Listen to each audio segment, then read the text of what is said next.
here is what I would really like to see. And anybody who gets into it and gets it all the way to a solution, that's awesome, but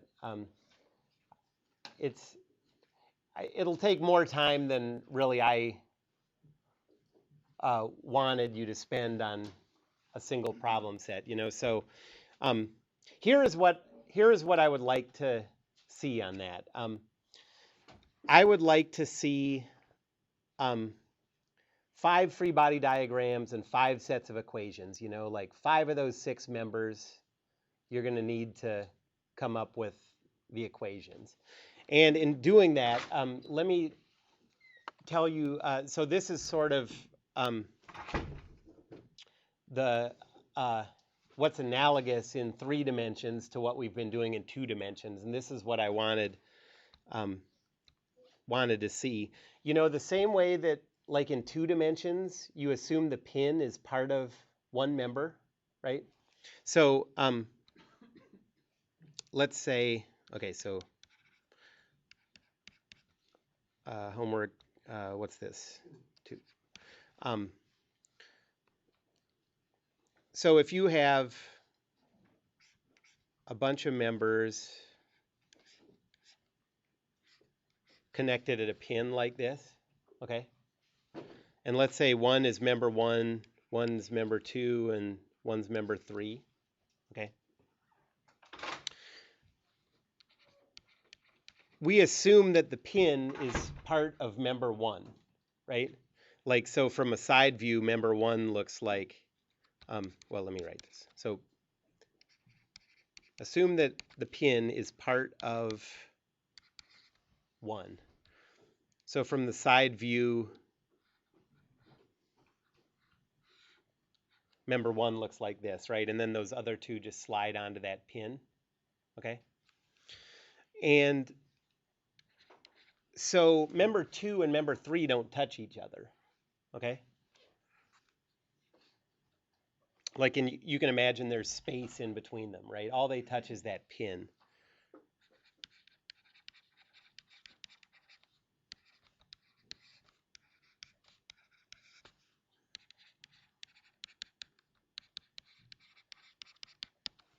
Okay, so that means that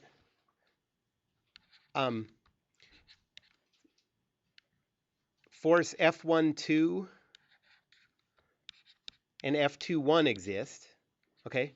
There's forces between member 1 and member 2 via that pin, right? And force 1,3 and 3,1 exist.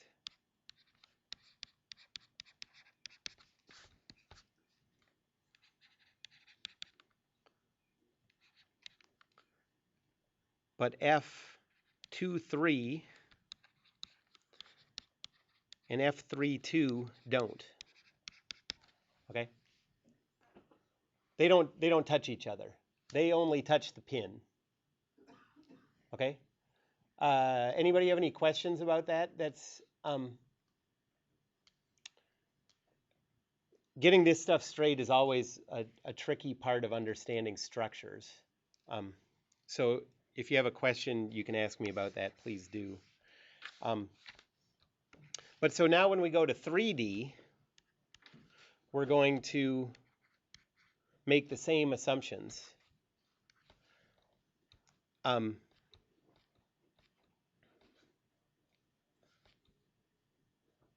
So assume the ball is connected to, the lowest numbered member.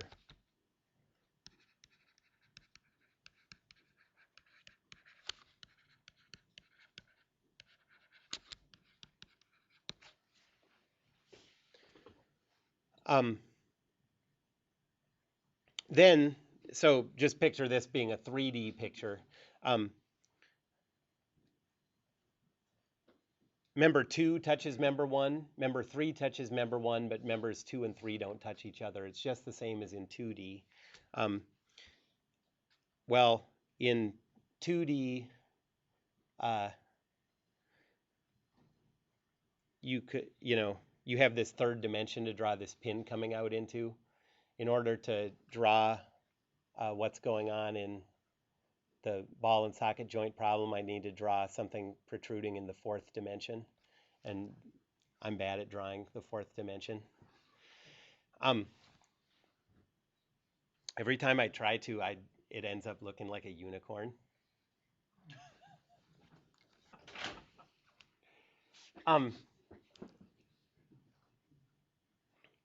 So anyways, but treat it the same way. Okay, treat it the same way you would treat a two-dimensional problem. And given that,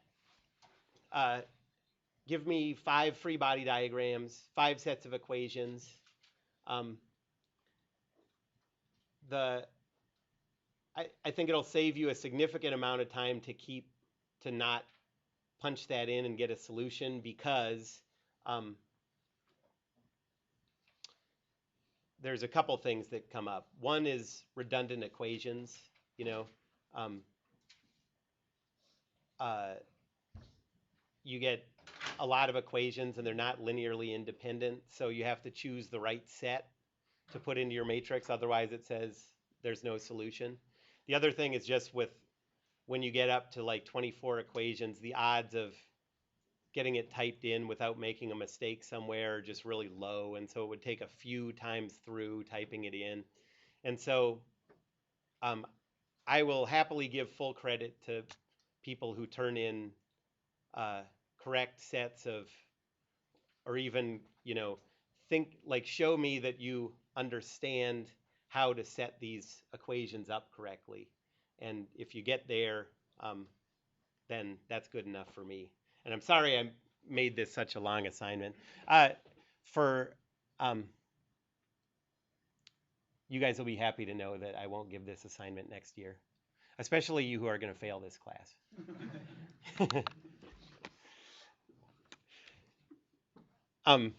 What I wish I would have done is I wish I would have made a little just 3-member sort of TP thing, It's hard to draw, but where these are all connected at ball and sockets, and this is a ball and socket, okay? And these are all connected to the floor. Then you get the same, it requires this same understanding of how these members connect at a joint, but you only have 3 members. It makes it a lot simpler. So wish I would have done that, but what can you do? Anybody have any questions about this problem? Anybody have any questions about that email I sent out, or anyone not get my email on it? You have to put the hinge on member 4. If you put it on member 2, it won't work. And by the way, you know why it won't work if you put it in member 2? Can you picture what's going on? If you connect a member at 2 ball and socket joints, okay, that member can rotate freely along its axis, right? Neither of those 2 ball and socket joints keep it from doing this, okay? And that hinge was required when you isolate the whole thing to produce a couple about the x-axis, okay, which is the long axis of member 2. So if you apply a couple to member 2 about the x-axis, it just happily spins like this without the structure getting any of that, moment, without it supporting the structure in any way. And that's why you have to put it on member 4, because member 4 doesn't allow rotation about the x-axis, So, all right. Any questions? Did you have a question? So when is this due then? That's negotiable. So it depends on your negotiating skills. I'd say probably, maybe some of you guys in the back maybe due in like a week. Maybe it probably was due like a week ago. Just So, okay, does the hinge run kind of along the whole length of 4? You can think of it as just a point hinge, just acting right at the origin, connected to body 4. Okay. It's just, think of it as a little tiny hinge, you know. But yeah, you also you could treat it as, you could think of it, I should say, as extending all the way along 4.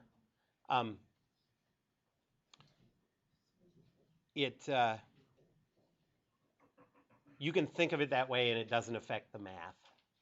Okay.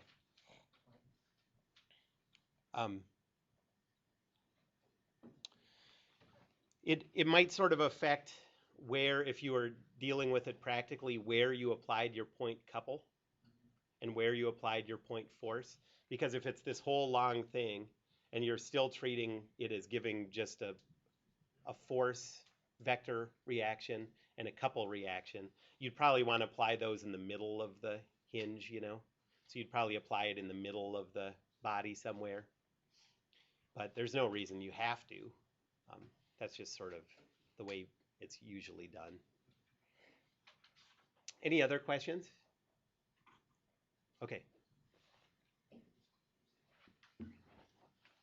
I'd say, well, you know, in not too long, I'm going to give you another problem set. So think of it not, I mean, I'm happy you turning this in anytime you want, but just don't let it drag on to the point that it affects. Like, let's say a week from today, I'm going to give you another problem set. So why don't you try to get it done by a week from today? You know what I mean? So that you can go on to the next thing.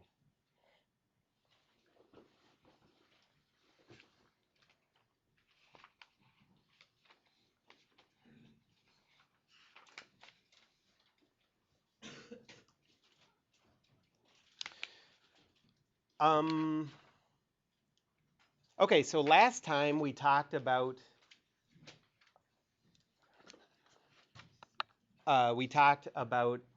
internal loads, right? I did one example problem of calculating the internal loads and showing the internal load diagrams for a member that had only point loads on it, right? So now we're going to go on to distributed loads, calculating internal load diagrams for beams that have distributed loads on them.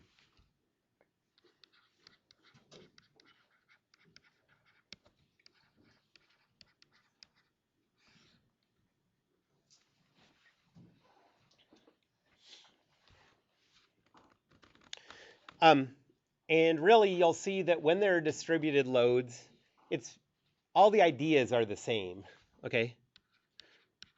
So follow the same idea.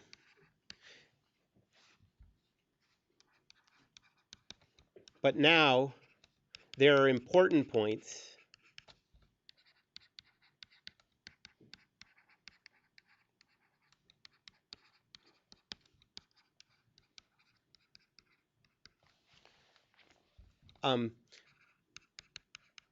anywhere where the distributed load function changes,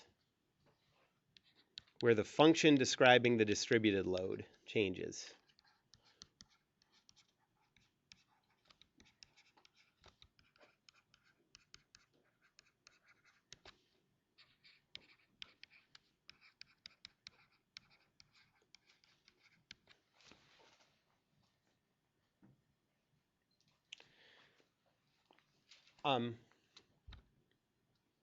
And an example of, the type of problem that we would deal with would be something like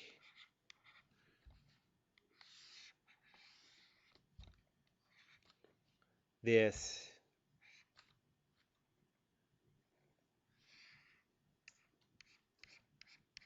The distributed load here.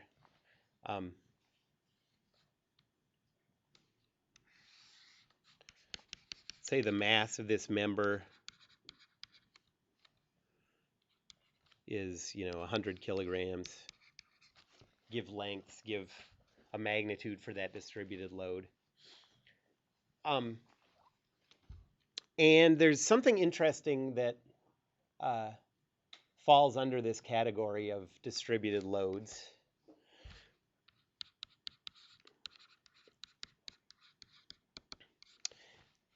And that's the weight of an object.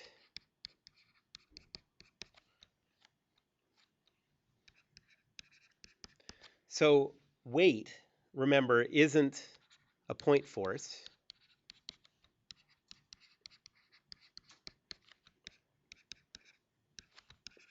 It's a distributed load. And that makes sense, right? I mean, you don't, gravity doesn't actually act at the centroid of an object. It acts a little bit everywhere on an object, right? And then when we go into a single free body diagram and a single application of Newton's second law, that's when we say, okay, we're going to treat the weight force like it's acting at the centroid. So we treat it as a point force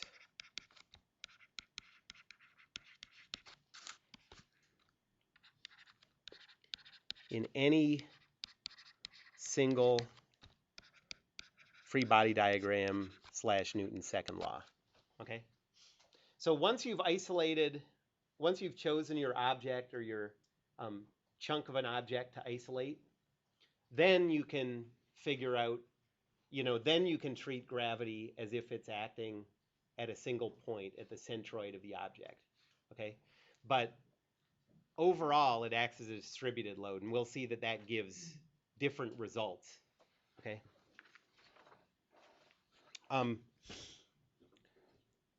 Okay. By the way, this type of beam is called simply supported. That's a common common type of common way to connect a beam to the ground or to something else by joints. So that's probably worth hearing. Okay, so to show this, how treating the weight as a distributed load changes the internal loads, I'm going to do a calculation of a simply supported beam with weight.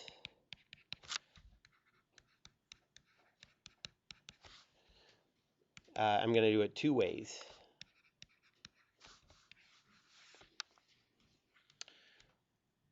The first is the wrong way. That is treating the weight force as a point force acting at the center. So we'll first do this problem.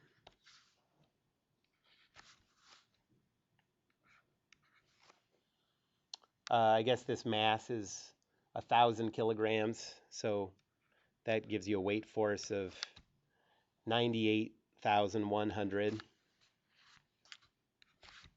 And the length is 1 meter. This is acting right at the center.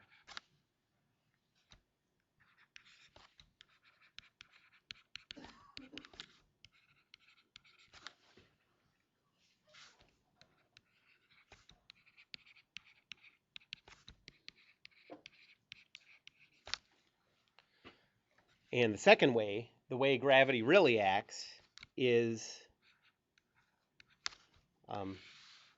still simply supported. 1 meter. And now what would you guess the form of that distributed load is? Anybody have a feel for that? A rectangle on the top. Yeah, exactly. So it's like this. And what's the magnitude of that distributed load? Yeah, exactly. 98,100 newtons per meter.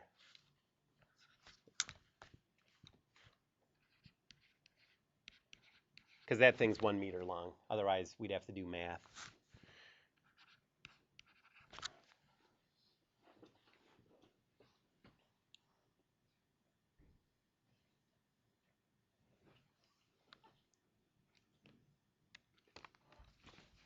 Okay, so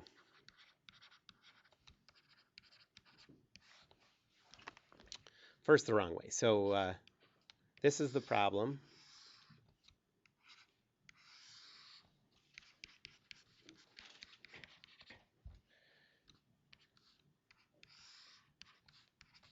The length is 1 meter. You have the force of 98,100 newtons acting down.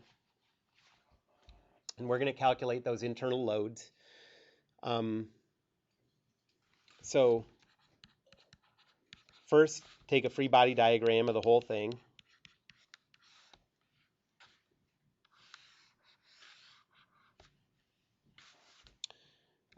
So here you have, I'll call that the force left.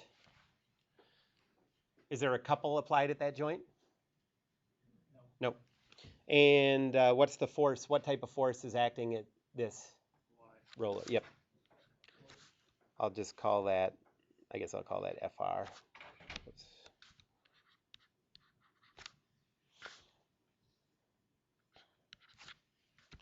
And then 98,100. And that's a complete free body diagram. You could set up that whole table. I think I mentioned this last time, but in a lot of these problems, and like in this problem, all the forces are just going to be vertical. So it's pretty easy to just eyeball what these moment arms are. So I'm just going to skip that table step. But just know anytime that you're using Newton's second law, you could set up that table to calculate your moments and everything. And by the way, like on exams, you'll always have enough time to do that. So so if you like doing that, feel free to do it as much as you want. So Newton's second law. Force left x, force left y, plus 0, negative 98, 100, plus 0 FR is equal to zeros. And then the rotational equation, I'll do it about the left. We have 98, 100 times a moment arm of 0.5, and that's going to rotate clockwise, so that's negative. So negative 49,050.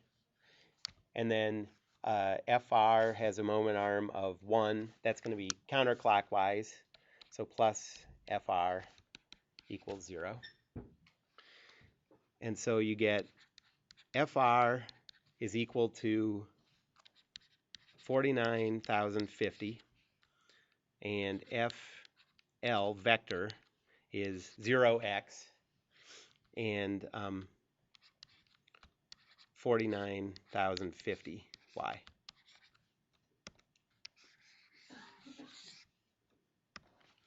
And if you think about the symmetry of this problem, it makes sense that those forces would be the same.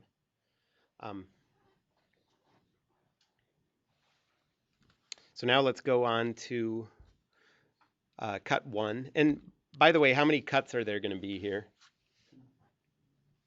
That's right, there's 3 important points, here, here, and here. And so there's going to be a cut representing x from 0 to 0.5, and a cut representing x from 0.5 to 1.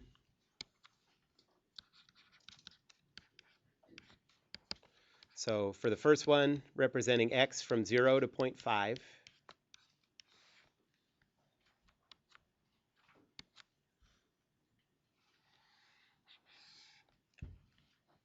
we're going all the way from the left.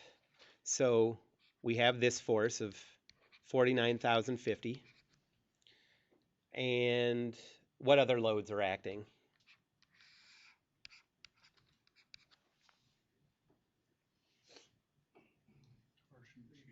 That's all. Yep, exactly. Yep, just those internal loads, because we haven't gotten to that, to where that weight force is concentrated. Okay.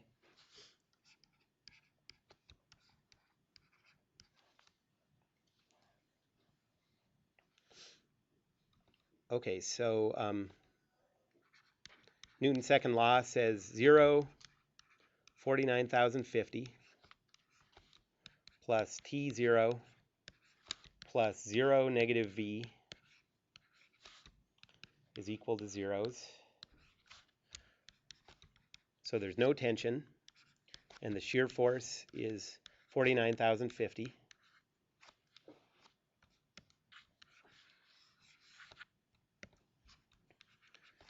And then the rotational equation, and I'm going to keep doing it about the left. So there's no moment produced about this left endpoint by this 49,050 force. But there is a moment produced by the couple, that's just m. And then there is the shear force with a moment arm of x producing a clockwise rotation, so minus Vx. Okay? And that's a pattern you'll see in every one of these if you, like I recommend, strongly recommend, you do all your moments from the left endpoint, you'll always have this m minus Vx here in the moment equation. And you might have a bunch of other stuff too, but you'll always have those in there. And those are equal to 0. So the moment is equal to Vx, which is equal to 49,050x.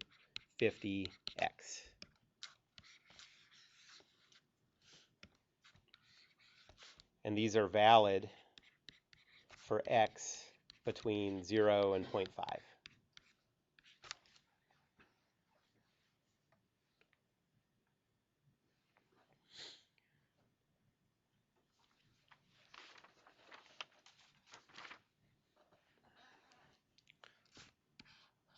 Okay, so now cut 2.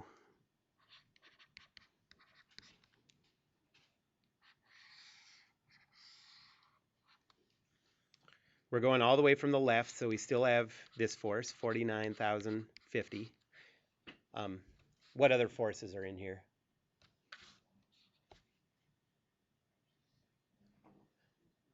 Yeah, right. This time that weight force is going to be in there because we're looking at cuts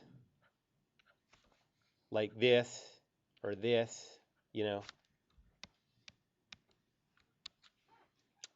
So we have the 98,100 Newton force acting down, and then we have tension, shear force, and bending moment.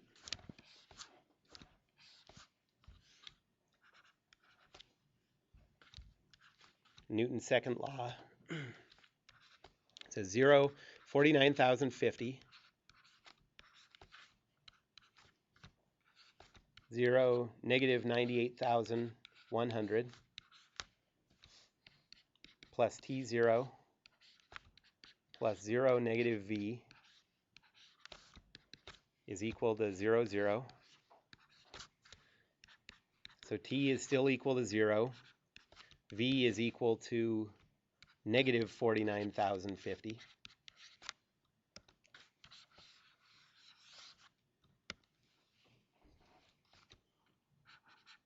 And the rotational equation.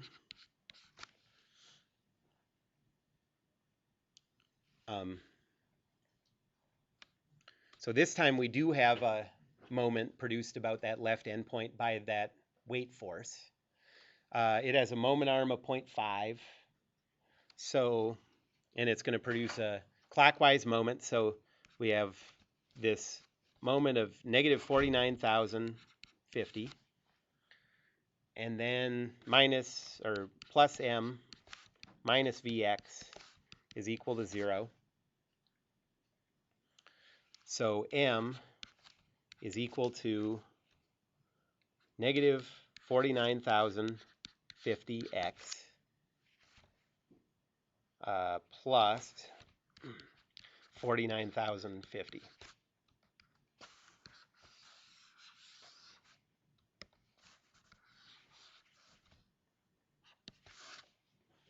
Okay, so this is valid for x between 0.5 and 1.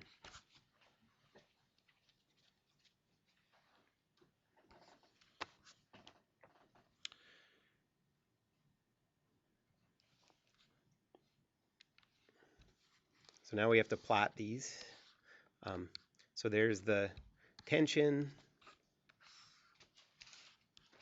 shear force,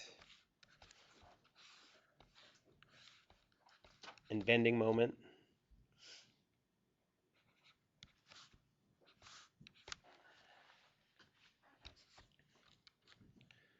For tension, that was pretty uninteresting. We just had 0 everywhere. Shear force, we had a value of positive 4950 for the first half and a value of negative 4950 for the second half. So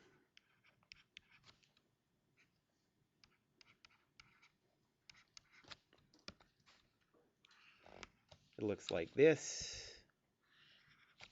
and this. Okay.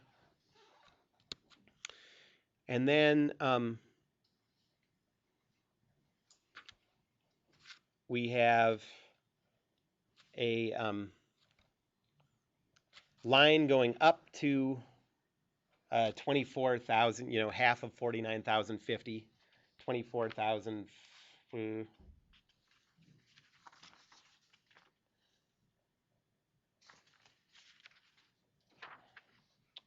24,525.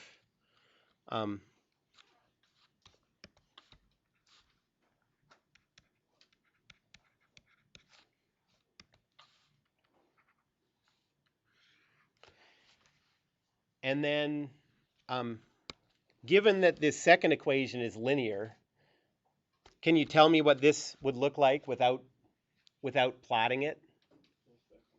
Yeah, it goes back to 0. And the way we know that is there is no couple acting at this end, right? So this moment diagram, this internal, this bending moment diagram has to be 0 when you get to the end point, right? And there's no point couple acting at that midpoint. So we know that these two lines have to match up. There's not going to be a jump there. Okay? Any questions about that one? So that's just the stuff that we did last time. So now we're going to treat this the way it really happens, as a distributed load.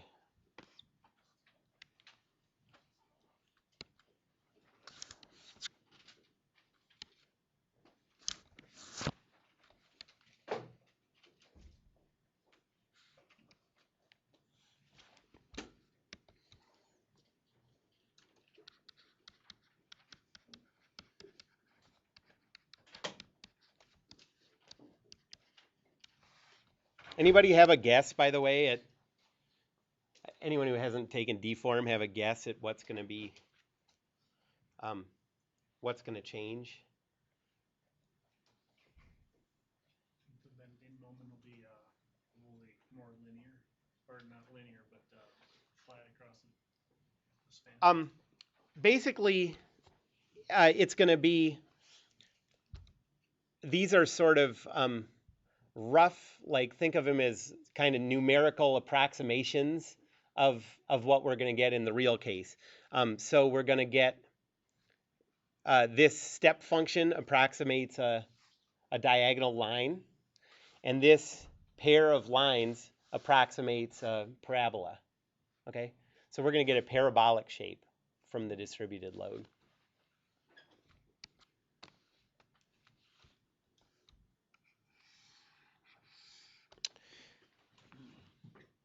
Any reason to isolate the whole member again? Any reason not to? Could save a little time since we've already done this problem, because remember that once you choose something to isolate inside in a cut or in a body itself, once you choose a body to isolate, you can take any distributed load and treat it as a point load. Okay, so what we did here, okay, when we isolated the whole body, we treated this weight force as a point force. That's exactly what we're going to do when we isolate the whole body with a distributed load.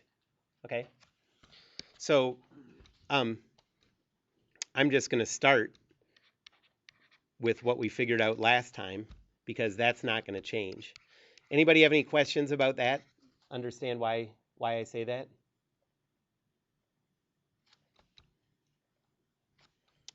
And then we have this distributed load.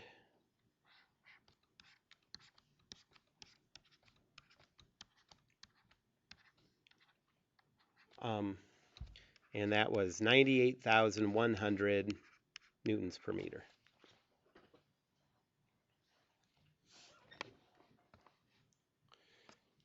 How many important points are there in this?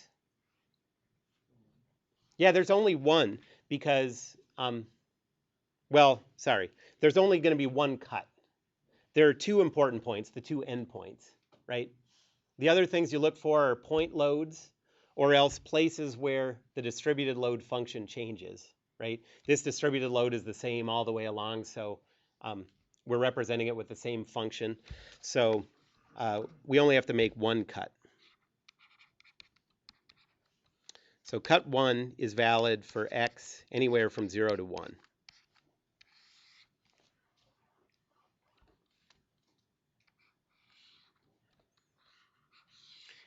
And now inside that cut, we're going to treat that distributed load as a point load, okay?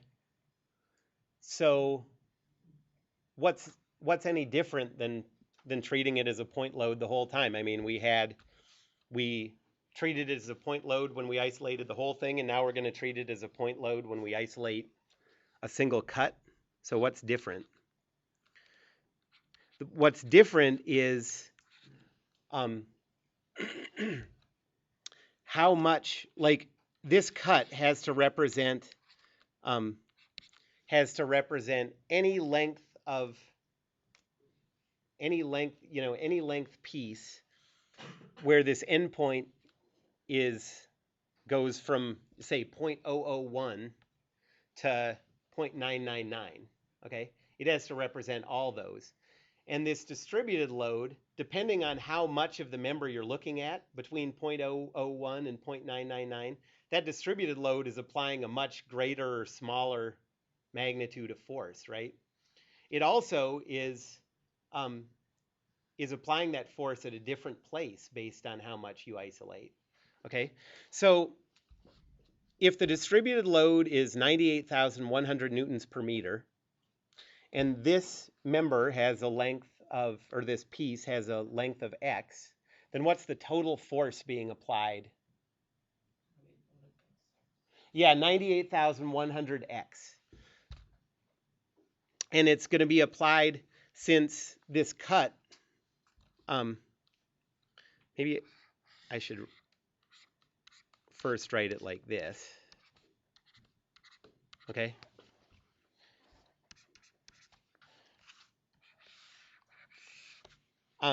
Since that cut has a a rectangular distributed load acting on it, that distributed load, the point force coming from that distributed load is always going to act at the middle of that member. Okay, so it's always going to act x over 2 from the endpoint. Okay, you follow that? Okay, so we have this force of 49,050. We have a force of 98,100x, and it's acting at x over 2 because this whole length is x.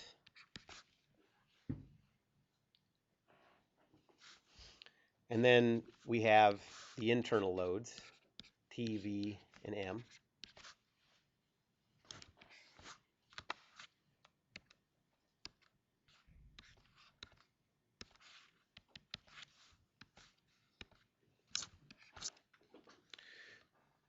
So go to Newton's second law. We have 0, 49,050.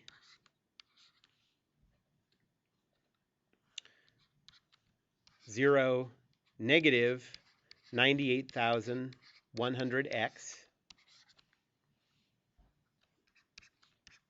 plus T0 plus 0 negative v is equal to 0, 0. So t is equal to 0, v is equal to negative 98,100x plus 49,050.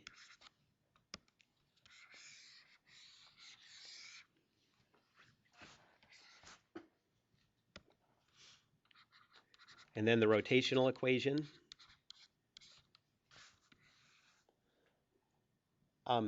We're computing this moment about the left endpoint, so there's no moment produced by this force of 49,000. But there's a clockwise moment produced by this force, and its moment arm is x over 2. Okay, so we have negative 98,100 over 2 times x squared. Okay, so negative 49,050 x squared.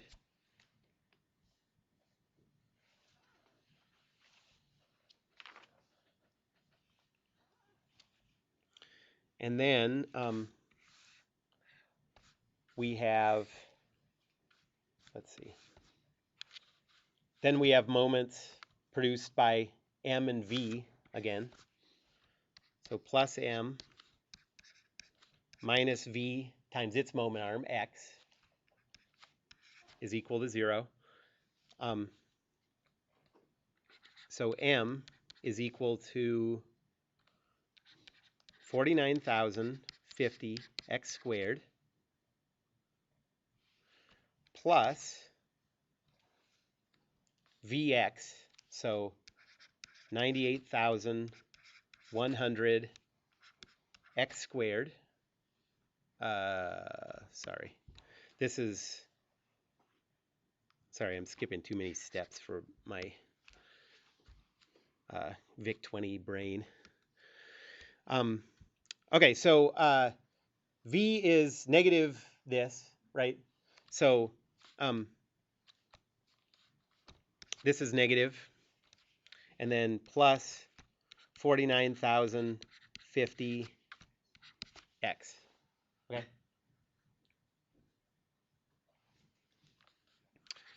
And you can rearrange that into negative 49,050 x squared plus 49,050 x.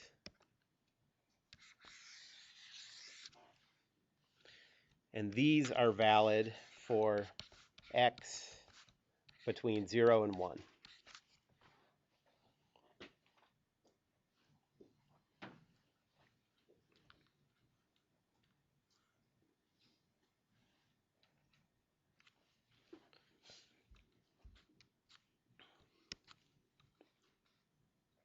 Okay, so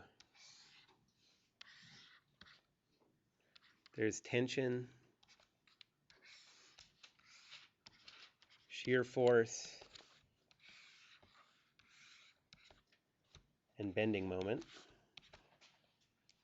The tension's still 0. The shear force starts at positive 49,050 and ends at negative 49,050, and it's a linear function. So starts up there, ends down there.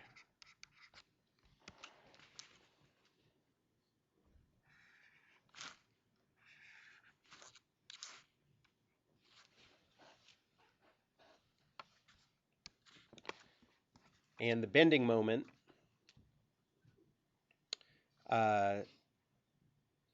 starts at 0, ends at 0, and it's a concave down parabola. And at the midpoint, it is at a maximum, which is what? A quarter of 49,050, which is 12,262.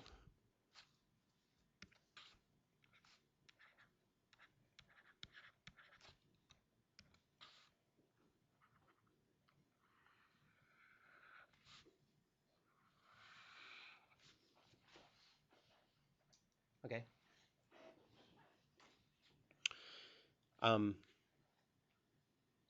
So you can see that if you look at these two sets of diagrams, there's something similar going on. They're not totally unrelated, okay? But this is what's really happening as the member is subjected to its own weight. This one sort of gives you a rough approximation at any point.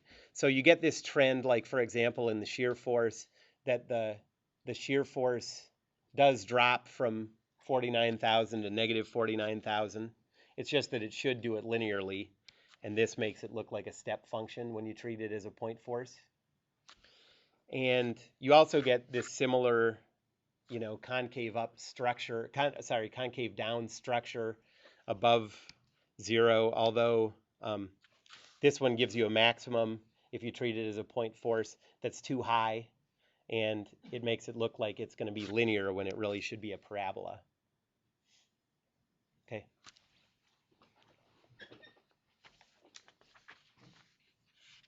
Any questions on that one? I want you to notice something new here.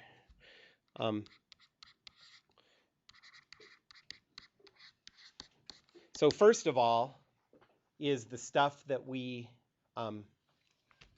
talked about last time, and that is that, like in parentheses, because we already talked about this, at the location of any point load, you get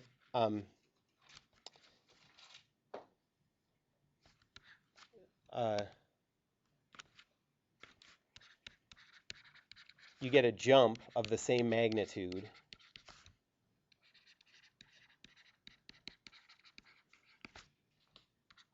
in the associated internal load.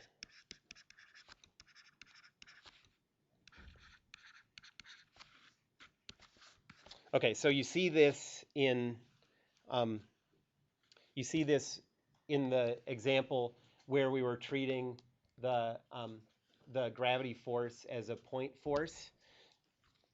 That force acted right at the middle, right, with a magnitude of 98,100, and correspondingly, you see in the shear force, which is the internal load that represents vertical forces, a drop of 98,100, okay, right at that point.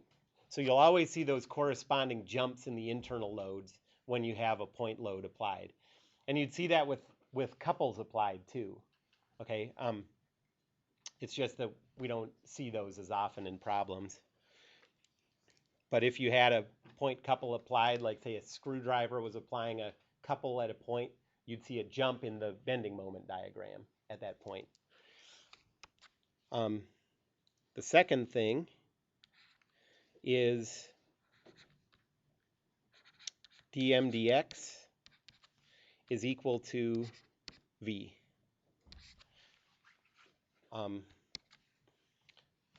So the slope of the bending moment diagram here is equal to the value of the shear force.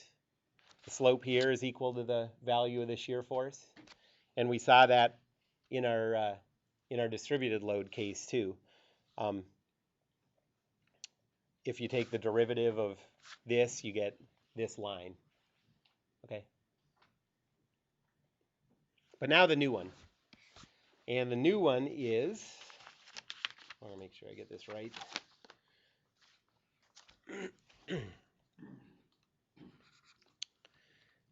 The derivative of the shear force with respect to x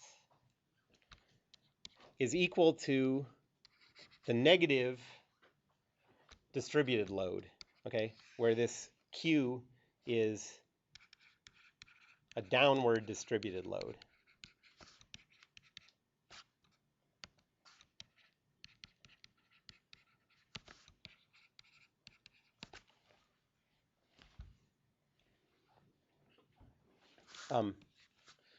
So look up at the shear force. We have a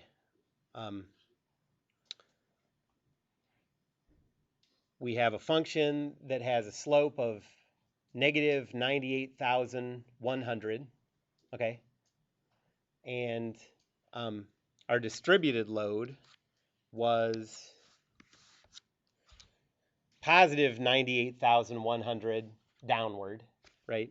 So this holds, okay? And we're not going to use these relationships in this class. We're not going to use them for calculations, but they're useful as ways to check your work, and they're good things to just have in your head, okay?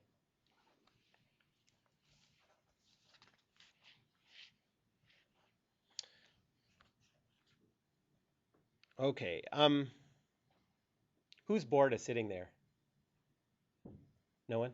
Good.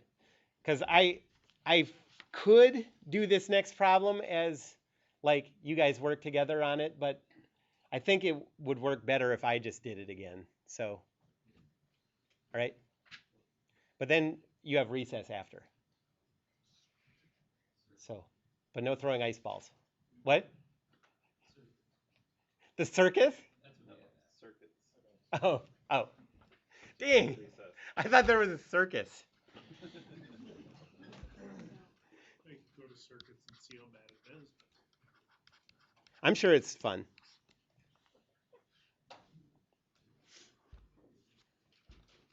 I never took circuits, and I had to teach circuits at Anoka Ramsey. That was not fun.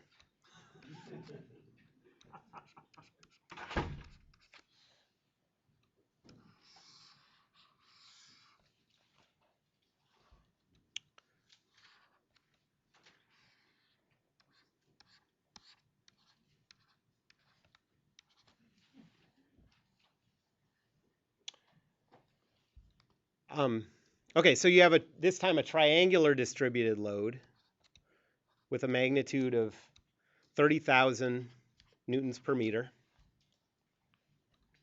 And you have a force of 50,000 newtons applied longitudinally. And this beam has a mass of 2,500 kilograms.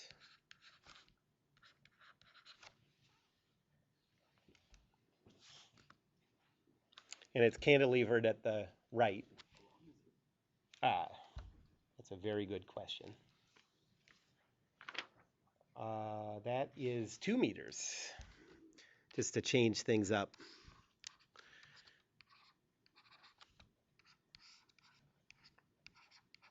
No, 1 meter each.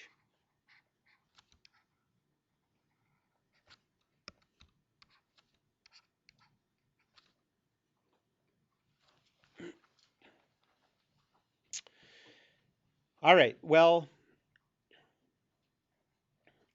I'm going to isolate the whole body to start with because that's what I always do, and I think it's good to. But it turns out that in this case, we're still going to. So notice what's sort of funny about this. Like the only reaction load is at the one point that never comes up in the cuts. Okay? So can we still do it this way? Yes. Okay, that's why I'm doing this example. So we're going to do our cuts starting over here, going this way.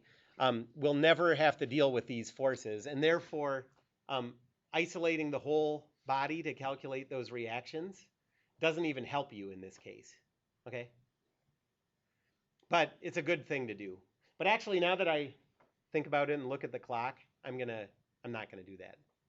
But like on our exams, you always have time to do it. You might as well just do it the same way every time. I mean, sometimes you can get away without doing it. This is one of those cases, but it never hurts you to do it, you know? Okay, so the first cut, I'm going to go right to the cuts.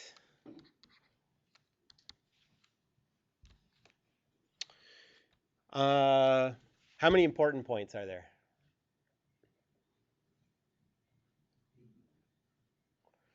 There are 3 important points, right? So the function, there's the 2 endpoints, and then the function for this distributed load changes at the midpoint. Okay, so that means there's going to be 2 cuts. Okay, the first one will be valid for x from 0 to 1.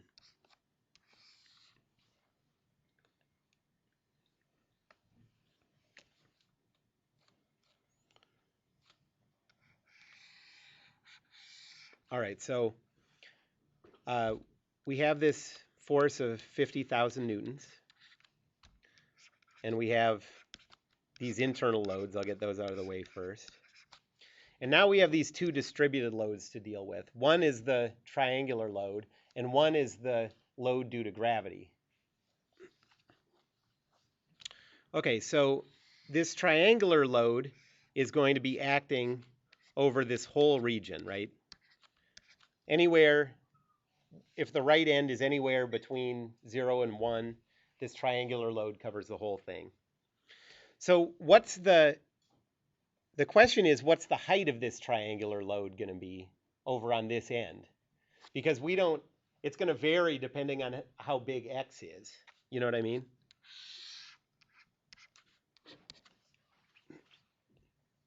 So what you have to do is just figure out what that slope is.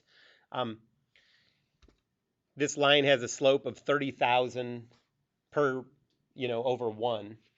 So you can think of this as a function 30,000 x, right?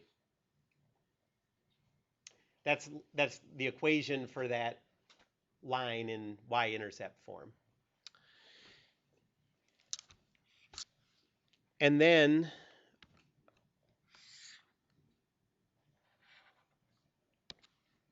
we also have a distributed load. I'll put it down here just so it doesn't get too cluttered. And that distributed load has a magnitude, well, the total weight is 24,525 newtons. And that's divided by 2 meters, right?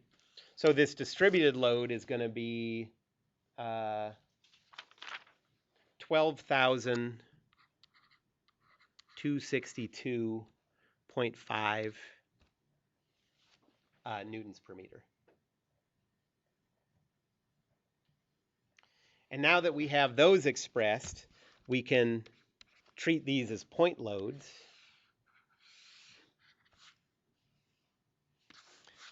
This one down here is easy. This is going to be 12,262.5 times x. We still have the 50,000. And we still have tension, shear force, bending moment. So now what about the triangular distributed load? How do we calculate that? Well, we do it just the same way that we would do if they were numbers. It's just that now we're going to have x in there. So it's going to be the length of this is x, right? So we're looking for the area of this triangle. So the area of this triangle is going to be 30,000 x, that's the height, times x, divided by 2. So 15,000 x squared. And it's going to act a third of the way from this end.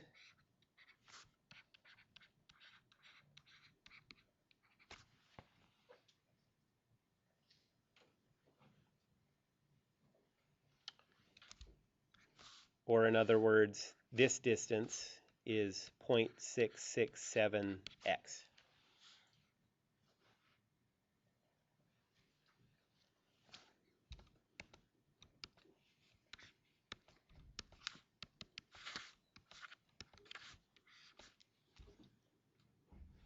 Okay, so Newton's second law says 50,000, 0,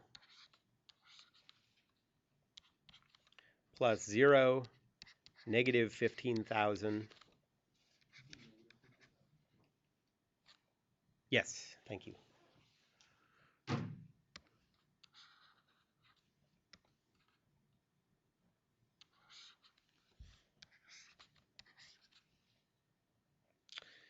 Plus the weight force, 0, negative 12,262.5 x, plus t, 0, plus 0, negative v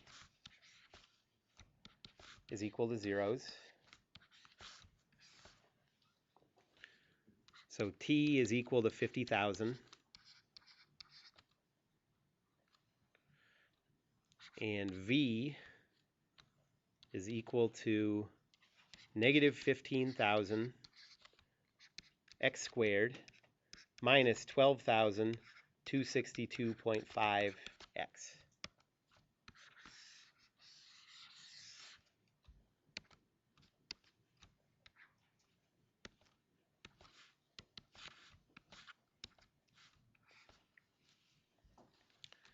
And then the rotational equation.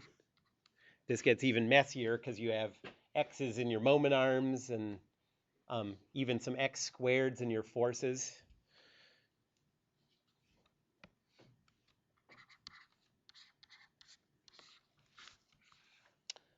But we have a moment arm. Okay, so this moment arm is 0.5x.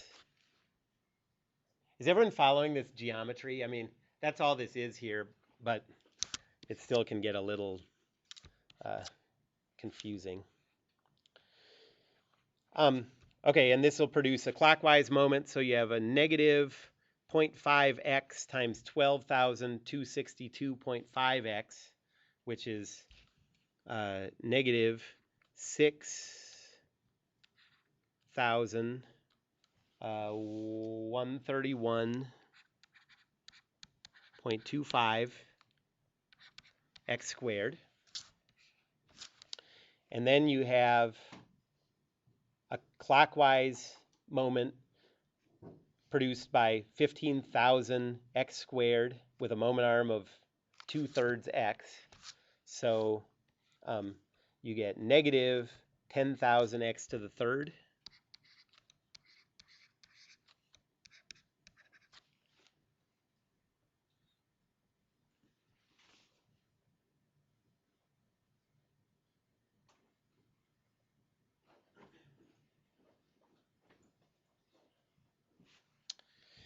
And then, let's see, then you're done with those, so you just have plus m minus vx is equal to 0. So m is equal to vx plus 10,000 x to the third plus 6131.25 x squared. And now you can plug in for Vx and you get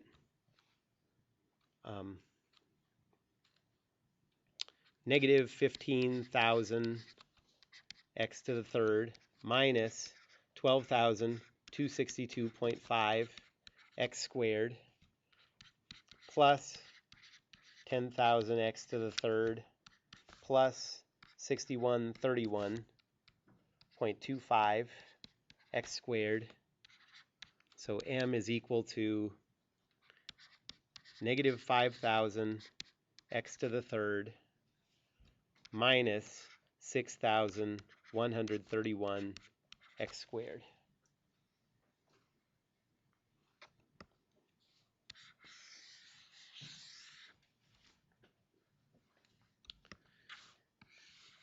And these are all valid for x between 0 and 1.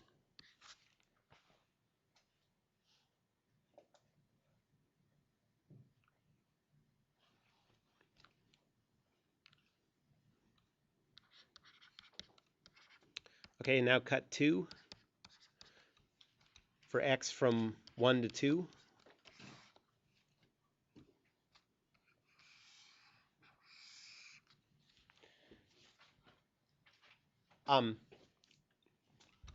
So we still have that 50,000 Newton force.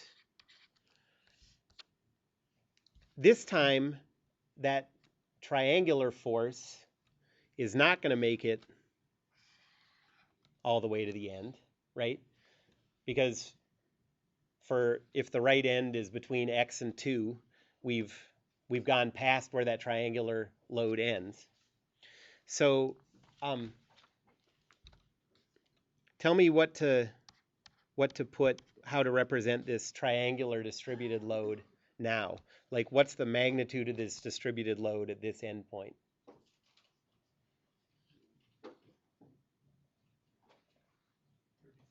Yep, 30,000. Because now it doesn't depend on where we are, right? It's just this lump of forces that stays over here, you know? So, and when we treat that as a point force, it's going to act at 2/3 of a meter.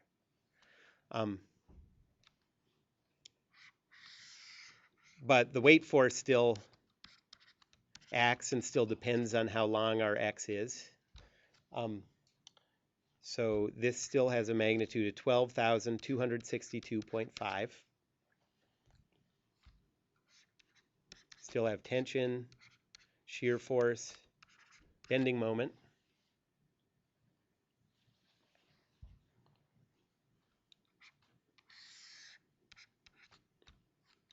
And this is x.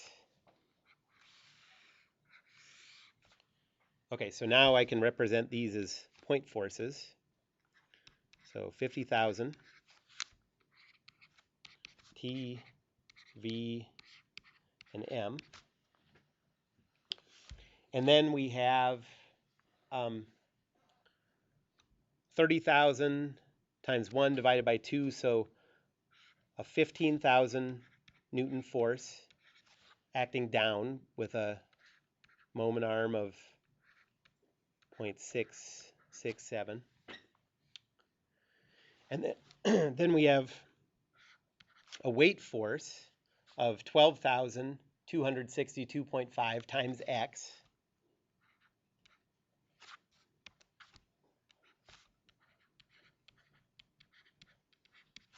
And that's acting at, what's the location of that force?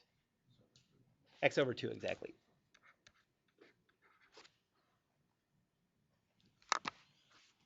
And that should be everything.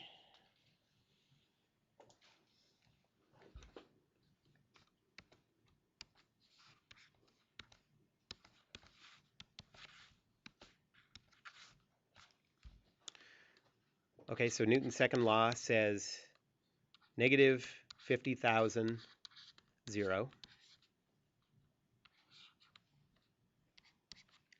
plus 0, negative 15,000, plus 0, negative 12,262.5 x, plus T0, plus 0, negative V is equal to zeros. So the tension is still equal to 50,000 newtons. The shear force is negative 12,262.5 x minus 15,000.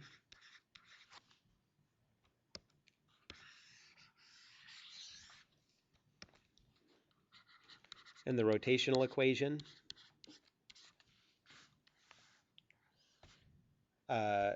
computing the moment about the left, we have a moment produced by that 15,000 Newton force.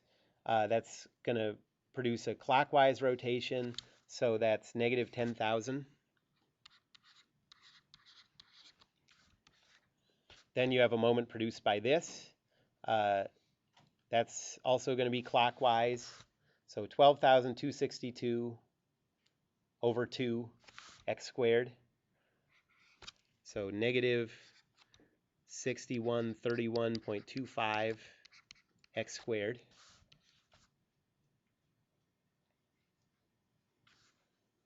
and then you have plus m minus Vx is equal to 0.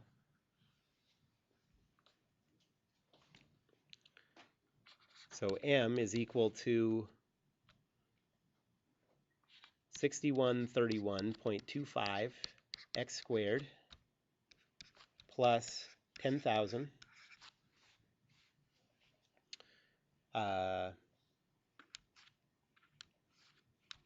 minus 12,262.5 x squared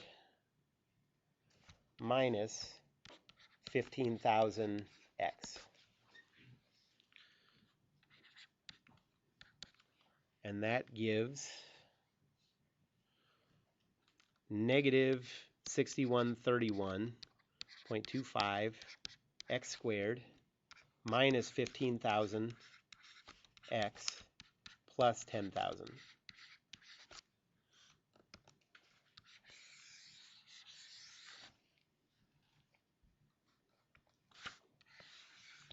And that's valid for x from 1 to 2.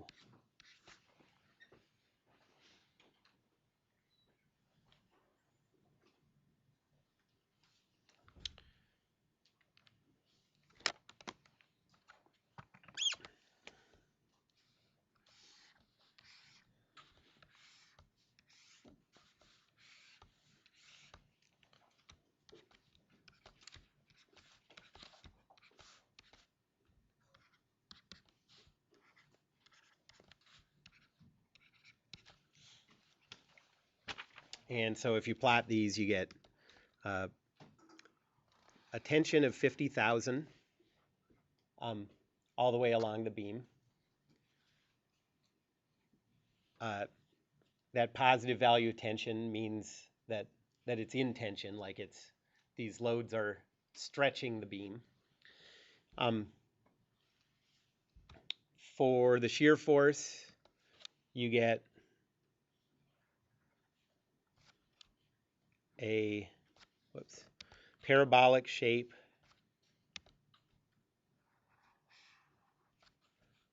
and then a line for the second part.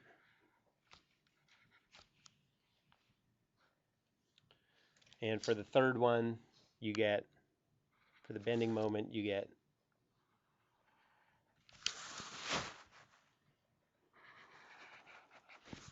something sort of like that,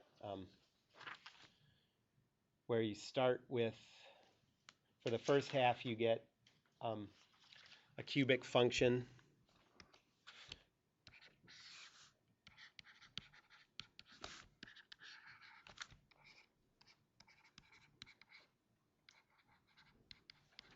The second part, a quadratic. Here you have a quadratic, linear.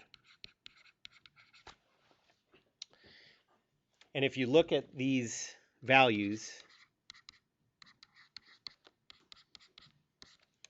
you see, well, we didn't have any jumps in this case, but you see that the bending moment as a derivative with respect to x is equal to the shear force, and the derivative of the shear force is equal to the opposite of the downward distributed load.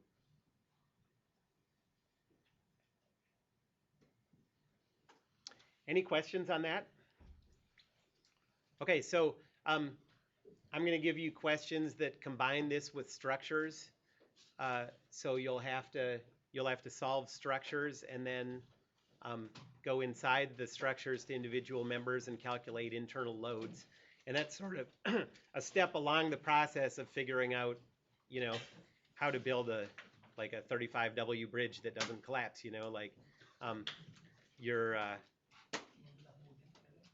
You try to figure out where the thing is susceptible to failure, and then you try to make changes in your design. So, we don't have class on Thursday, I believe, because of MEA. So, Nobody has class on Thursday. yeah. So I guess work on that problem set, and I think I put up some new practice problems on internal loads. If not, they'll be up very soon. So I don't need to plug that into my calculator.